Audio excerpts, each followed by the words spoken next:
Hi friends, welcome back to my channel. ఈరోజు మన ఛానల్లో పైన మంచి క్రిస్పీనెస్తో లోపల సాఫ్ట్గా మంచి టేస్ట్ వచ్చేలాగా మొక్కజొన్న గారెల్ని ఇంట్లోనే ఎలా ప్రిపేర్ చేసుకోవాలో చూద్దాం. చూడండి, దీనికి ముందుగా మనం ఒక 2 మొక్కజొన్న కంకుల్ని తీసుకొని ఈ గింజలన్నిటిని నీట్గా ఒలుచుకొని ఒక గిన్నెలో వేసుకోండి. నెక్స్ట్ ఇందులోనే ఒక 5-6 పచ్చిమిర్చిని కూడా ఇలా కట్ చేసుకొని వేసుకోండి. నెక్స్ట్ ఒక 2 ఉల్లిపాయల్ని ఇలా 4 ముక్కలుగా కట్ చేసుకొని వేసుకోండి. నెక్స్ట్ ఇందులోనే ఒక 2 స్పూన్స్ జీలకర్ర, కొన్ని వెల్లుల్లిపాయలు కూడా వేసుకోండి. చూడండి, ఇవన్నీ వేసుకొని ఇలా మొత్తం కలిసేలాగా ఒకసారి మిక్స్ చేసుకోండి. మిక్స్ చేసుకొని మిక్సీ జార్లో ఈ గింజలన్నిటిని వేసుకొని కొంచెం కొత్తిమీర వేసుకోండి. వేసుకొని మెత్తగా పేస్ట్ లాగా గ్రైండ్ చేసుకోండి. చూడండి, ఇలా మెత్తగా పేస్ట్ లాగా గ్రైండ్ చేసుకొని ఒక ప్యాన్లో వేసుకోండి. ఒక ప్యాన్లో వేసుకొని ఇందులో సరిపడా సాల్ట్ వేసుకోండి. 1/2 స్పూన్ సాల్ట్ వేసుకొని ఇందులో కొంచెం కరివేపాకు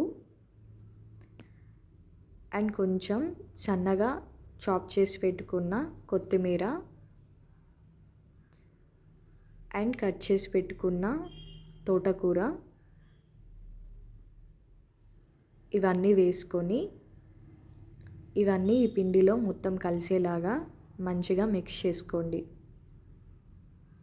చూడండి, ఇలా మంచిగా మిక్స్ చేసుకొని ఒక కాటన్ క్లాత్ వేసుకొని దీనిపైన ఇలా పిండిని కొంచెం కొంచెంగా వేసుకొని అన్నిటినీ ఈక్వల్గా ప్రెస్ చేసుకోండి. చూడండి, ఇలా ప్రెస్ చేసుకొని వీటి మధ్యలో ఇలా హోల్స్ పెట్టుకోండి.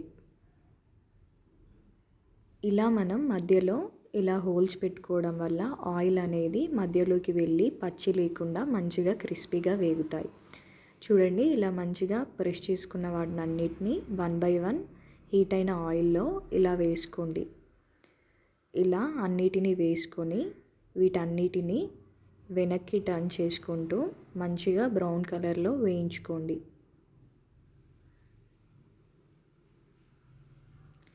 చూడండి, ఇలా మంచిగా వెనక్కి తిప్పుకుంటూ బ్రౌన్ కలర్ వచ్చేలాగా మంచిగా క్రిస్పీగా వేయించుకోండి.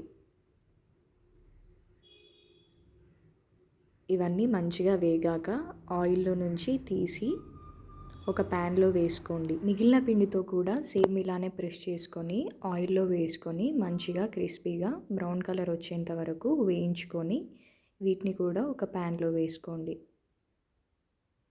అంతేనండి, చాలా సింపుల్ కదా. పైన మంచి క్రిస్పీనెస్తో లోపల సాఫ్ట్గా మంచి టేస్టీగా ఉండే మొక్కజొన్న గారెలు అయితే రెడీ అయిపోయాయి. వన్స్ మీరు కూడా ఒకసారి ఇలానే ట్రై చేసి ఎలా వచ్చిందో మీ ఫీడ్బ్యాక్ని కింద కమెంట్ చేయండి. అండ్ ఈ వీడియో మీకు నచ్చితే లైక్ చేయండి అండ్ షేర్ చేయండి. మరిన్ని ఇంట్రెస్టింగ్ రెసిపీస్ కోసం నా ఛానల్ని అయితే సబ్స్క్రైబ్ చేసుకోండి.